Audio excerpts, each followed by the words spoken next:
য'ত আহিছিলোঁ কমলা সাগৰৰ কালী মন্দিৰ তাৰ নিচেই কাষতে ভাৰত বাংলাদেশৰ সীমা BSF ডিউটি কৰি আছে ইয়াত এই যে আপোনালোকে ফেন্সিংখিনি দেখিছে ফেন্সিংখিনি বিলকুল ভাৰত আৰু বাংলাদেশ সীমান্তৰ ফেন্সিং এয়া এই ফেন্সিঙৰ কাষতেই এয়া BSF ডিউটি কৰি আছে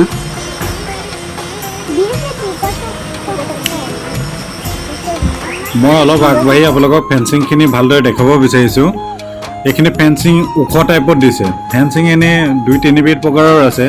কিছুমান ফেন্সিং আছে ধৰক ডাবল টাইপৰ ফেন্সিং আৰু কিছুমান টাইপ জেগাত এনেকুৱা আছে যে ওখকৈ দিছে ধৰক ইফালেও বাংলাদেশৰ মানুহ আছে এফালেও ইণ্ডিয়াৰ মানুহ আছে ইণ্ডিয়াৰ মানুহে যাতে বাংলাদেশলৈ কোনো এটা বস্তু দলি মাৰি দিব নোৱাৰে বা বাংলাদেশৰ মানে ইণ্ডিয়ালৈ কোনো এটা বস্তু দলি মাৰি দিব নোৱাৰে সেইকাৰণে তেনেকুৱা জেগাত মানে ওখকৈ ফেন্সিং দিয়া হয় যাতে কোনো ইফালৰ পৰা সিফালৰ পৰা ইফাল কোনো বস্তু আদান প্ৰদান কৰিব নোৱাৰে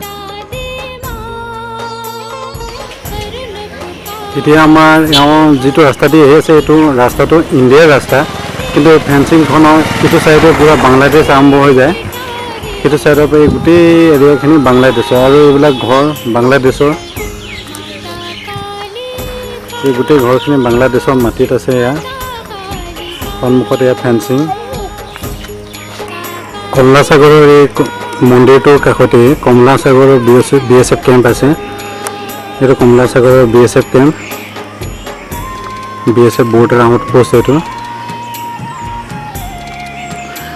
যেহেতুকে মন্দিৰটো বৰ্ডাৰৰ তিনি কাষতে আছে সেইকাৰণে বৰ্ডাৰ কাষত থাকিলে BSFৰ কেম্প BSFৰ মানুহ দেখা পোৱা যাবই